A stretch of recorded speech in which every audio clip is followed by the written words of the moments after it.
Bonjour, nous allons d'abord faire rendre public cette épreuve de l'Université Yaoundé 1, Faculté des sciences, département de mathématiques, année académique 2015-2016, contrôle continu de maths 117, filière biosciences et géosciences 1, durée 2 heures, matricule, donc on donne le matricule. Maintenant on considère, je vais d'abord donner la lecture de l'épreuve avant de commencer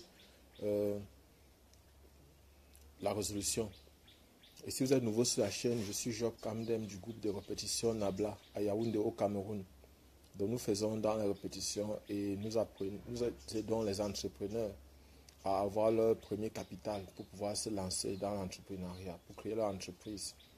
Donc pour cela, nous allons donc pour le moment d'abord faire la correction de ces épreuves. Et on aide aussi les jeunes élèves et étudiants à avoir accès facilement aux bourses des pays, des pays et africains et aussi des pays étrangers.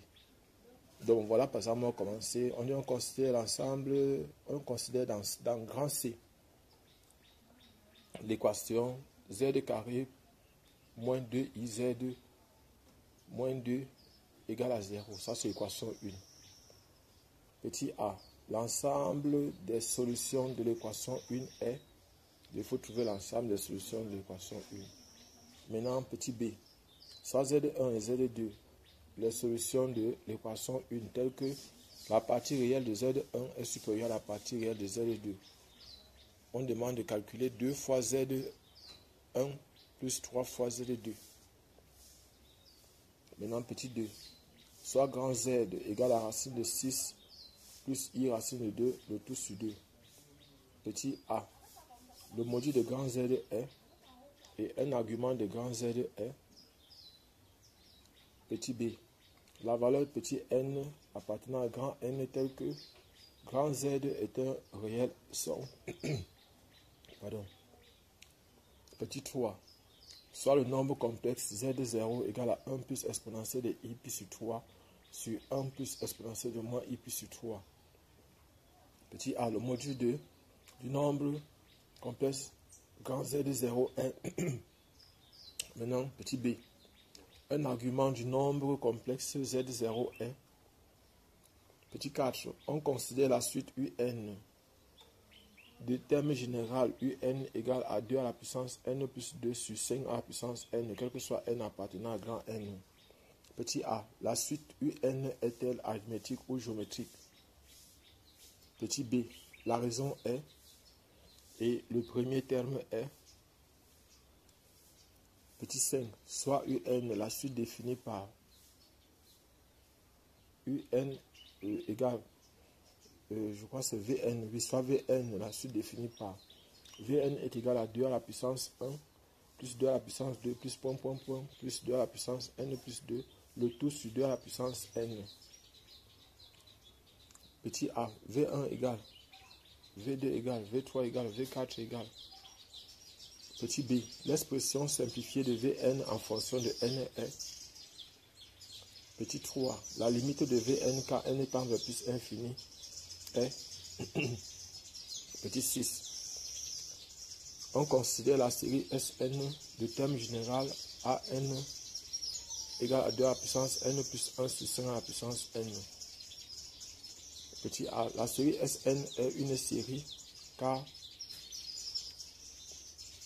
Petit b, le rayon de convergence de cette série est. Bon, petit 7, on considère la fonction g de x égale à a cosinus de x au carré sur x au carré plus 1. Petit a, l'ensemble de définitions de g est. Petit b, la dérivée g' de g est g' de x égale à. Petit 8, les équations et une équation ci-dessous ont pour ensemble de définitions. Petit 6, 6a cosinus de x plus 1 moins pi égale à 0, s égale à. Petit b, 6a cosinus de x plus 1 moins pi inférieur ou égal à 0, s égale à. Petit 9. Limite de sinus de x moins pi sur 3 sur 3x moins pi égale à. Quand x tend vers pi sur 3 égale à. Petit b. Limite de sinus de tangente de x sur tangente de x quand x tend vers 0 est égal à. Donc voilà en fait l'épreuve. Nous allons maintenant donner la correction. Donc solution. Donc ce qu'on va faire, c'est qu'on nous dit qu'on a donné une équation de second degré. L'équation de second degré est, pour la première question, on nous a dit z au carré moins 2i z moins 2 égale à 0. On va donc calculer le discriminant delta. Le discriminant delta est égal à quoi? C'est égal à moins 2i au carré moins 4 fois moins 2 fois 1. Ça va donner delta égale à moins 4 plus 8. Ça fait 4 qui est supérieur à 0. Donc on aura Z1 est égal à moins B. C'est-à-dire moins 2i moins 2i moins racine de delta. Donc on va dire plus racine de delta. Parce qu'on va tenir compte de la deuxième condition. Plus 2. Le tout sur 2i sur 2. Donc ça va faire ici là 1 moins 1 plus i. 1 plus i. Et Z2 sera donc égal à moins 2i moins 2 sur 2 qui va donner maintenant moins 1 plus i. Donc voilà les solutions S, donc ensemble S dans C égale donc à moins 1 plus i point virgule 1 plus i. Donc voilà la solution qu'on a trouvée ici. Maintenant, ça c'est ensemble solution, ça c'est petit a. Petit b maintenant. On a demandé, donc, on connaît déjà Z1, on connaît Z2. On va donc calculer. Voilà ce qu'on m'a demandé à la première question. Maintenant, la deuxième question, petit a, on a demandé ensemble solution de l'équation 1. Deuxième, maintenant, on demande de trouver 2 fois Z1 plus 3 fois Z2. 2 fois Z1 plus 3 fois Z2 est donc égal à 2 fois 1 plus i plus 3 fois moins 1 plus i. On va faire 2 plus 2i moins 3 plus 3i. Donc ça va faire ici là moins 1 plus 5i. Donc voilà ce qu'on trouve. Moins 1 plus 5i. Ça veut dire que 2 fois z1 plus 3 fois z2 égale à. Voilà donc la solution ici. Maintenant, ça c'était la question petit b. Maintenant petit 2. Petit 2, maintenant on pose grand Z. On pose grand Z égale racine de 6. Racine de 6 plus i racine de 2. Le tout sur 2. Donc, au niveau d'ici, on demande le module E. On demande le module E. Donc, petit a. Module. Donc, maintenant, on va dire que grand Z, j'écris d'abord, je vais mettre racine de 2 en facteur. Racine de 2 facteur de racine de 3. Parce que n'oubliez pas, racine de 6 est égal à racine de 3 fois 2. Qui va encore donner racine de 3 fois racine de 2. Donc, voilà ce qu'on aura. Voici ce qu'on aura ici. Donc, ça va faire plus i fois 1. Le tout sur 2. Donc, ça va faire racine de 2. Ici, ça va faire facteur de racine de 3 sur 2 plus 1 demi de i. Et la question que je vais me poser que est, donc ici le module c'est ça, parce que le module de ceci va donner 1. Donc le module de grand Z est égal à racine de 2.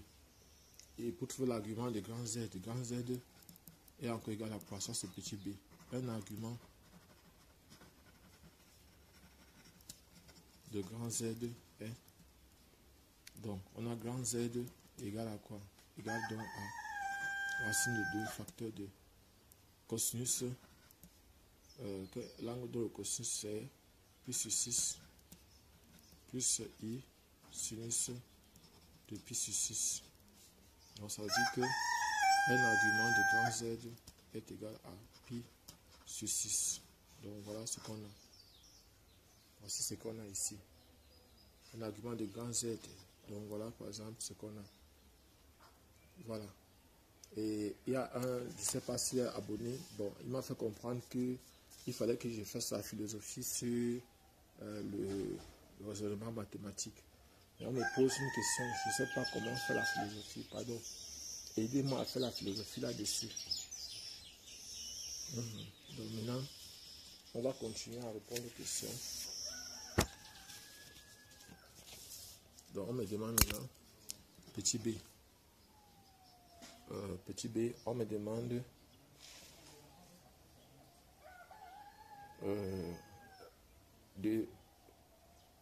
on a toujours le module et un argument, petit b, donc maintenant on demande la valeur de n pour lequel grand Z est réel. Cherchons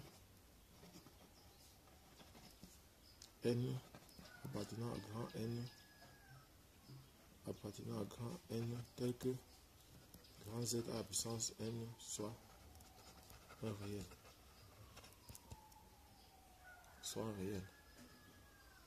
Donc maintenant on a grand Z égale à racine de 2. C'est racine de 2 fois exponentielle de i pi sur 6. Donc ça veut dire que Z à la puissance n est donc égal à racine de 2 à la puissance n exponentielle de i n pi sur 6. On va faire grand N, Z à la puissance n égale à racine de 2 à la puissance n cosinus de n pi sur 6 plus i racine de 2 à la puissance n sinus de n pi sur 6. Donc voilà ce qu'on a. Et puis maintenant, grand Z à la puissance n appartient à R, c'est seulement si sinus de n pi sur 6 est égal à 0. Ceci équivaut à dire que n pi sur 6 égale à k pi. C'est-à-dire que n est égal à 6k avec k appartenant à n. Donc ici n appartient à l'ensemble 0, 6, 12, 18, 24, 30, 36, 2k. C'est 6k. 6k avec k appartenant à n. 6k avec k appartenant à n. Donc voilà la solution ici. Voilà la solution. On va continuer. Question 3. Question 3. On dit soit le complexe Z0 égale à ceci. On veut le module et un argument. Donc on a grand Z 0 égale à exponentielle à 1 plus exponentielle de i pi sur 3. Pi sur 3. Donc on va utiliser l'angle de moitié. Donc ici on va dire que c'est encore exponentielle de i pi sur 6 fois exponentielle de moins i pi sur 6. Ça c'est 1 plus exponentielle de i pi sur 6. Donc plus i pi sur 6 fois exponentielle de i pi sur 6. Le tout sur exponentielle de i pi sur 6 fois exponentielle de moins i pi sur 6 moins exponentielle de moins i pi sur 6 fois exponentielle de moins i pi sur 6. Parce que ceci va donner 1, ceci va donner 1. Donc il peut mettre exponentielle de ici de ce côté, il peut mettre exponentielle de i pi sur 6 en facteur. On va faire Z0 égale à exponentielle de i pi sur 6 facteur 2 exponentielle de moins i pi sur 6 plus exponentielle de i pi sur 6.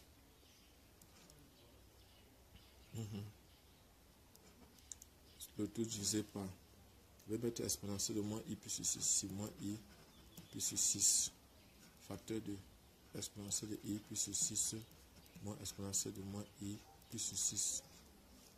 Donc ça va monter, ça va faire exponentielle de 2i pi sur 6 Bon, ici, ça va donner, ceci va donner fois 2 fois cosinus pi sur 6 divisé par 2i sinus de pi sur 6. Donc voilà ce que j'aurai. On va simplifier ici. On va simplifier ici. Donc au niveau d'ici, on va simplifier les deux. On va multiplier par moins 1. On va rester ici z0 égale à moins i cotangente de pi sur 6 fois exponentielle de i pi sur 3. Or, moins i égale à exponentielle de moins i pi sur 2. Moins i pi sur 2. Donc, ça signifie que z0 sera donc égal à exponentielle égale à cotangente de pi sur 6 fois cotangente de pi sur 6 fois exponentielle de pi sur 3 moins pi sur 2. Ça va faire cotangente de pi sur 6 exponentielle de. Le réduire au même dénominateur, multiplier par 3 ici et par 3 là pour que ça fasse 6. Ça va faire i facteur de pi moins 3 pi. Le tout sur 6. Ça va faire z0 égale à. Donc ça va faire cosinus pi sur 6. Bon, on a dit cotangente de pi sur 6. Cotangente de pi sur 6 fois exponentielle de i de moins i. Bon, ici on va ça va faire 2 pi. Donc ça va faire moins pi sur 3. Donc ça veut dire que petit a, on peut répondre à la question petit a. Petit a, on a demandé le module. Le module de Z0 est cotangente, ça dit c'est sinus, cosinus de pi sur 6 sur sinus de pi sur 6 qui est encore égal à cotangente de pi sur 6. Donc maintenant, petit b, un argument de Z0, le grand Z0 est moins pi sur 3. Donc voilà un argument de moins Z0. Donc maintenant, on va passer à la question 4. À la question 4 maintenant. À la question 4, on nous dit, on considère la suite UN le terme général UN égale à 2 à la puissance n plus 2 sur 5 à la puissance n, quel que soit n. La suite est-elle arithmétique ou géométrique? Donc, on a la question 4. On a UN égale à 2 à la puissance n plus 2 sur 5 à la puissance n. Donc, on demande si la suite est arithmétique ou géométrique. Pour cela, ce que nous on va faire, c'est que ici, ça va donner 2 fois 2 à la puissance n, le tout sur 5 à la puissance n. Ça va faire 2 fois 2 cinquièmes, le tout à la puissance n. Le tout à la puissance n. Donc, en fait, ici, un est une suite géométrique. Donc, un est, donc ça c'est petit a, une suite géométrique.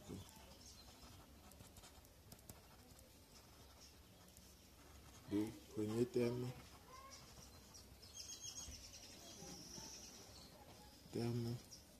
de et de raison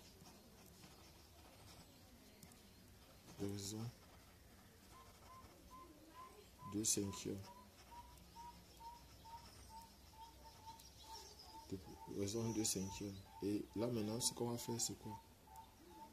Si la raison c'est 2 cinquièmes, ce qu'on va faire maintenant, c'est k Donc la raison. K. Donc ça c'est petit b. Donc la suite est géométrique. De raison, c'est le premier terme. Ça c'est la question B. Maintenant 5. Donc 5. 5. On dit 5 soit Vn. La suite définie par, voici Vn ici. Donc Vn est égal à 2 à la puissance 1 plus 2 à la puissance 2 plus point plus 2 à la puissance n plus 2. Le tout sur 2 à la puissance n. Donc on demande V1. On remplace donc V1 petit a. V1 est donc égal à 2 à la puissance 3. Ça fait 2 à la puissance 1 plus 2 à la puissance 2 plus 2 à la puissance 3. Le tout sur 2 à la puissance 1. On va faire 2.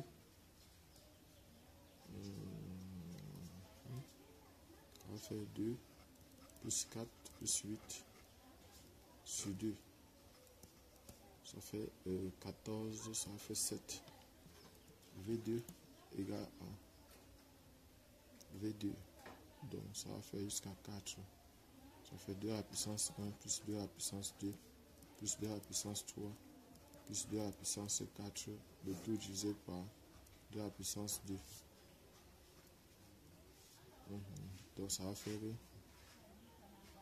2 plus 4 plus 8 plus 16.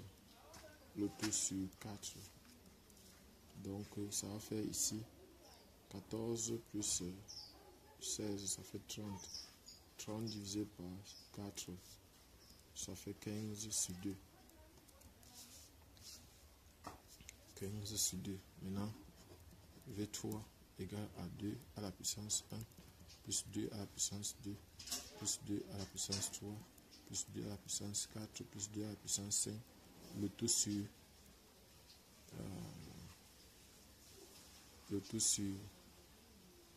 2 à la puissance 3. Donc ça va faire ici la somme de ceci a donné 30. Ça a donné 30. 30 maintenant plus c'est 32. 30 plus 32 ça fait 62. 62 sur 8. Ça fait 31 sur 4. Ça fait 31 sur 4. Donc maintenant V4. V4 égale à 2 à la puissance 1 plus 2 à la puissance 2 plus 2 à la puissance 3 plus 2 à la puissance 4 plus 2 à la puissance 5 plus 2 à la puissance 6. Le tout sur 2 à la puissance 4. Sur 2 à la puissance 4. Donc ici ça va faire 62 plus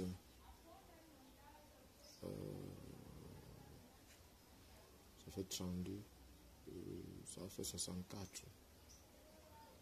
Donc ça fait 96. Ça va faire ça c'est 2 à la puissance 6. Ça va faire 2, 4 fois 4 fois 4. 62 plus 64 sur 2 à la puissance 4 sur 16. Ça va faire 126 sur 16. Donc je peux prendre par 2. Ça va faire 2, ça va faire 6, 63 sur 8. Ça c'est V4. 63 sur 8. Donc maintenant, l'expression simplifiée de Vn est donc quand je regarde par exemple l'expression simplifiée de Vn, j'ai ici, voici, ça c'est la question B. Expression simplifiée. Expression simplifiée de Vn. Donc on a Vn égale à 2 à la puissance 1, plus 2 à la puissance 2, plus 2 à la puissance 3, plus maintenant 2, plus point, plus 2 à la puissance n, plus 2 à la puissance n plus 1, plus 2 à la puissance n plus 2. Le tout divisé par 2 à la puissance n. Donc ici, c'est la somme des termes bien sûr géométriques. On quitte de 1 jusqu'à n plus 1. Ça veut dire qu'il y a n plus 2 termes. Donc il y a n plus 2 termes. Ça veut dire qu'on aura par exemple ici 1 moins 2 à la puissance n plus 2. N plus 2 sur 1 moins 2. Le tout fois 1 sur 2 à la puissance n. Donc ça fait moins, entre parenthèses, 1 moins de la puissance n plus 2. Le tout sur de la puissance n. Donc ça va faire Vn égale à, ça va faire moins 1 sur 2 à la puissance n moins 2. Moins 2.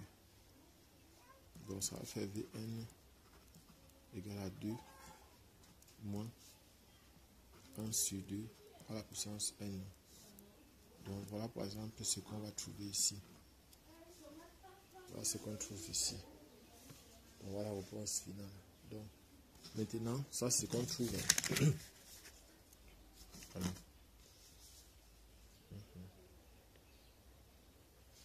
Voilà ce qu'on trouve. Donc maintenant, on demande C, la limite quand n tend vers plus infini. Donc petit c, limite de Vn quand n tend vers plus infini est égal à la limite de 2 moins 1 sur 2 à la puissance n lorsque n tend vers plus infini. Ceci va donner 2. Ça donne 2. Car limite de 1 sur 2 à la puissance n lorsque n tend vers plus infini est égal à 0. Donc voilà ça. Est égal à 0. Donc maintenant, nous sommes à la question 6. On considère la série Sn égale du terme général An égale A. Donc, nous sommes à la question 6. An égale A. De la puissance n plus 2 sur 5 à la puissance n. Maintenant, on dit petit a. Petit a, la série Sn est une série numérique, donc petit a. Comme ça dépend, donc, Sn est une série numérique. Car Sn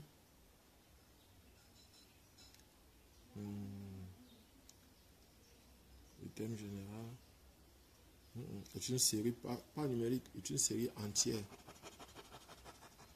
Donc c'est une série entière.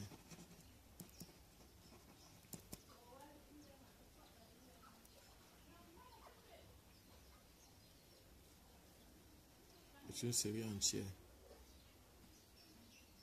On va dire que c'est une série entière. Bon, en fait, normalement, ça signifie que ici, là, la somme par rapport aux questions qu'on nous pose. Ici, là, on va commencer pour n allant de 0 à plus infini de an x à la puissance n. Donc, voilà comment on va écrire ça. Là, c'est une série entière. Car, donc, c'est une série entière parce qu'elle va s'écrire sous cette forme-ci. À cause des questions qu'on pose dans la suite. Donc nous, on va dire que c'est une série entière. On demande maintenant petit b, le rayon de convergence. Petit b, rayon de convergence.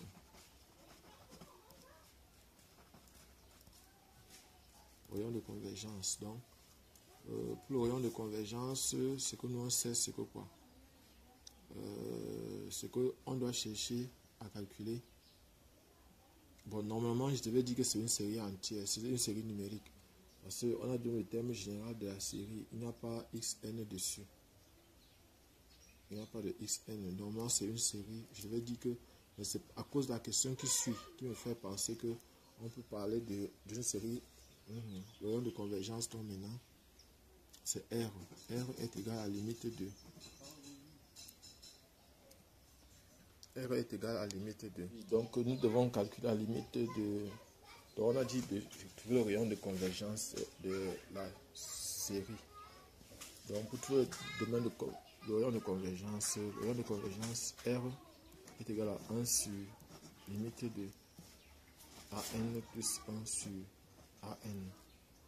Donc, voilà, lorsque n tend vers plus infini. Donc, voilà ce qu'on doit avoir. C'est ça ici. Donc, ce qu'on va faire, c'est quoi? Ce que nous va faire, c'est quoi? Ce qu'on va écrire AN plus 1 égale à 2.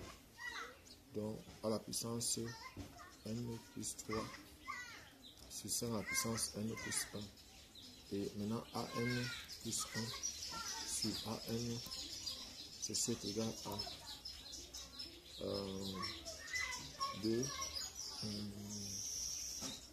Ceci sera donc égal à 2 à la puissance n plus 3 sur 5 à la puissance n plus 1 sur n sur 2 à la puissance n plus 2 sur 5 à la puissance n qui est égal à 2 à la puissance 3 fois 2 à la puissance n divisé par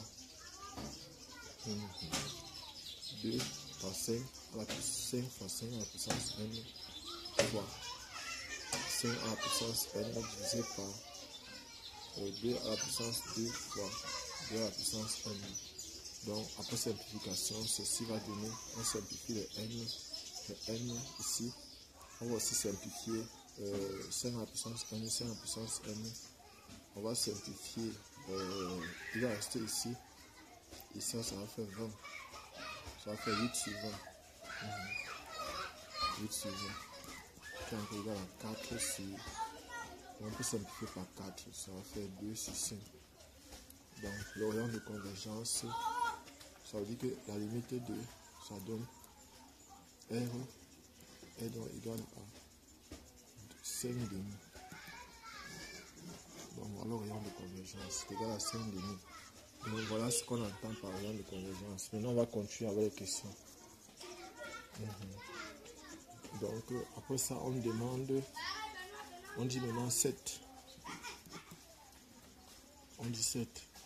La fonction j de x égale à arc cosinus de x au carré sur x au carré plus 1.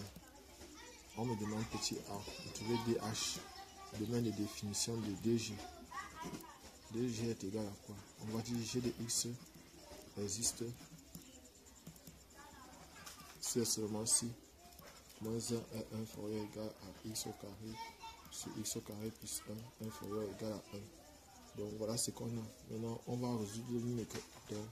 On peut résoudre une équation. On va faire x au carré. Ça fait moins 1 inférieur ou égal à x au carré sur 1 plus x au carré. Ça c'est l'équation 1. L'équation 2 maintenant c'est x au carré sur 1 plus x au carré inférieur ou égal à 1. Ça c'est l'équation 2. Si je prends dans l'équation 1, je peux envoyer tout ça d'un côté, ça va faire moins 1 moins x au carré sur 1 moins x au carré sur 1 plus x au carré qui est inférieur ou égal à 0. Inférieur ou égal à 0. On réduit au même dénominateur, ça va faire moins 1 moins x au carré moins 1 moins x au carré le tout sur 1 plus x au carré qui est inférieur ou égal à 0. Ici on va continuer, ça va donner moins 2 moins 2x au carré qui est inférieur ou égal à 0. Donc sur 1 plus x au carré. Donc on peut mettre moins 2 en facteur. Ça va faire moins 2 inférieur ou égal à 0. Donc ce qui est toujours vrai. Donc d1g est égal à r. Maintenant prenons la deuxième équation. La deuxième équation c'est simplement x au carré sur 1 plus x au carré inférieur ou égal à 1. Ça implique que x au carré sur 1 plus x au carré moins 1 inférieur ou égal à 0. On va réduire le même dénominateur. On va réduire le même dénominateur, ça va faire x au carré moins 1 moins x au carré sur 1 plus x au carré qui est inférieur ou égal à 0. Ça va faire moins 1 sur 1 plus x au carré qui est inférieur ou égal à 0. Ceci c'est un nombre qui sera toujours négatif. Donc ça veut dire que D2G est donc égal à R. Ça veut dire que DG égale à D1G inter D2G. G qui est encore égal à R inter R qui est égal à R qui est égal à moins l'infini plus infini. Donc voilà par exemple le domaine de définition DG. La question qui suit, on me demande de calculer la dérivée G'. Donc B. G' de x est donc égal à quoi? C'est A que cosinus de x au carré sur 1 plus x au carré prime égale à x au carré sur 1 plus x au carré prime.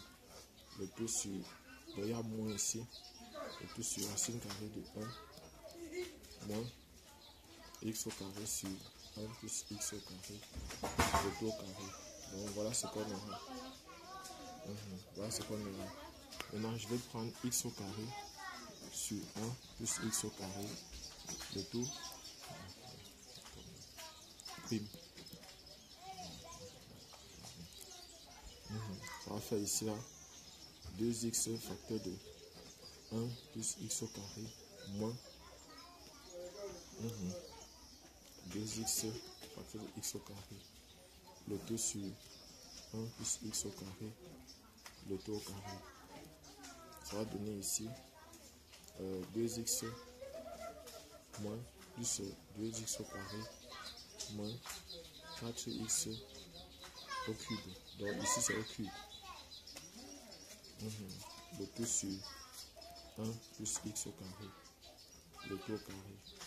Donc ça va faire ici moins 2x au carré sur 1 plus x au carré, le tout au carré. Donc ici, on va donc écrire que g' de x est donc égal à le moins ici, ça va faire ici 2x au carré sur 1 plus x au carré, le tout au carré sur racine carrée de 1 moins x au carré sur 1 plus x au carré, le tout au carré. Donc voilà par exemple la dérivée ici. Et on voit que, bon, on peut encore arranger. On va faire, bon, on peut encore arranger ici. Mais déjà à partir de là, je peux laisser comme ça. Parce que, oh, on va faire ici 2x au carré divisé par 1 plus x au carré fois racine carrée de. Donc ça va faire ici 1 moins x au carré sur 1 plus x au carré, le tout au carré.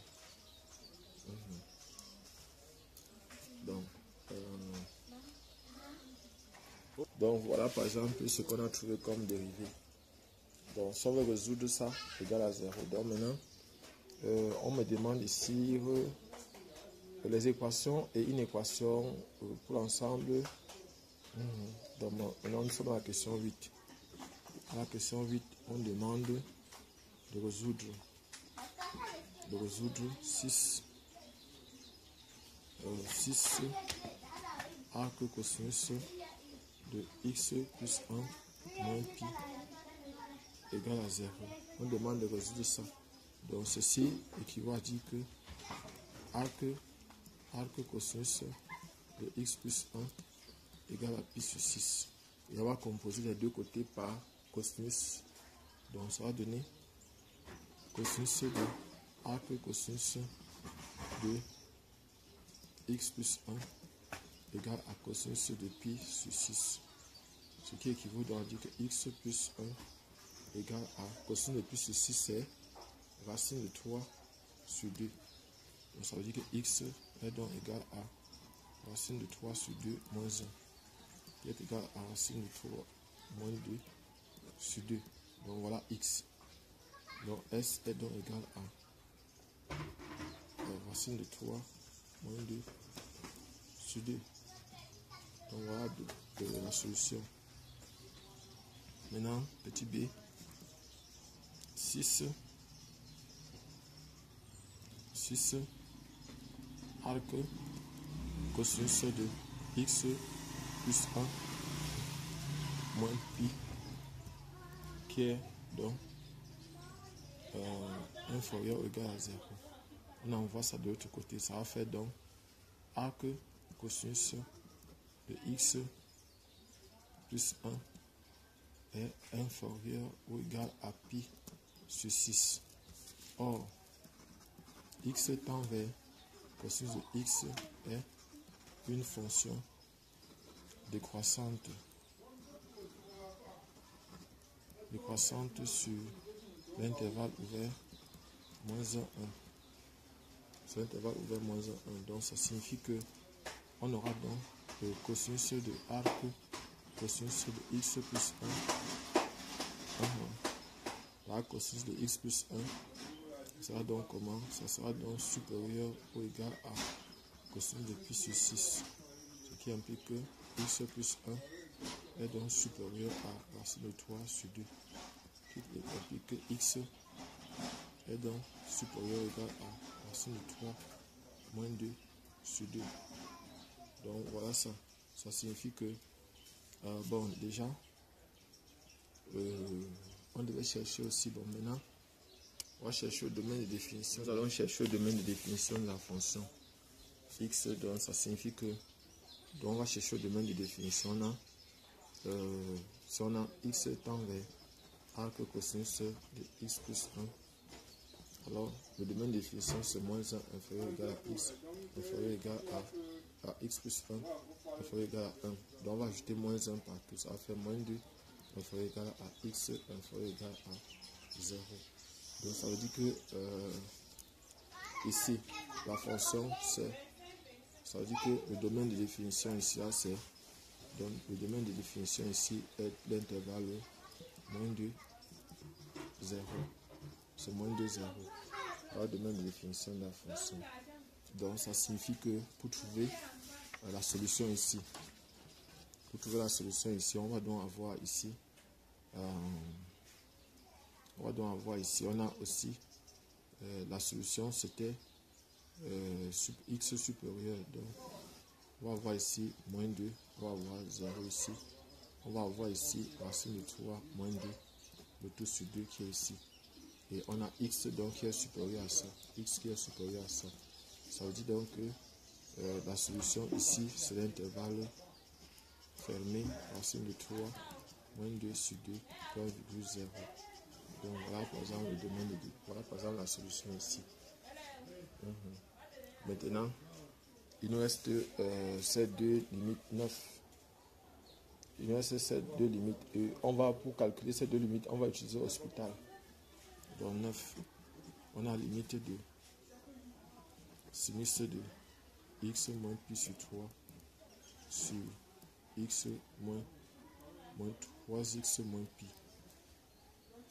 Là, c'est x tend vers pi sur 3. On va faire 0 sur 0, qui est une forme indéterminée. Donc on va lever la détermination en dérivant le numérateur, en dérivant le dénominateur. Limite de, ça va faire limite de cosinus de x moins pi sur 3 sur, on dérive aussi le dénominateur, ça va faire 3 ici en bas. Donc x tend vers pi sur 3. Donc ici, en remplaçant, ça va faire ici en haut pi sur 3. Ici c'est pi sur 3. Ça va donner 0. Cosinus de 0 c'est 1. Ça fait 1 tiers. Donc la limite là donne 1 tiers. Maintenant l'autre, c'est limite de sinus de tangente de x, le tout sur tangente de x. lorsque x tend vers 0. Vers 0. Ceci est encore une forme indéterminée qui va donner 0 sur 0. Donc ceci, ça va donner 0 sur 0 qui est une forme indéterminée. 0 sur 0 qui est une forme indéterminée. Voilà. Donc ça va donner encore limite de ici. Ça va faire limite de la dérivée de ceci. Ça va faire tangente de x pris fois cosinus de tangente de x sur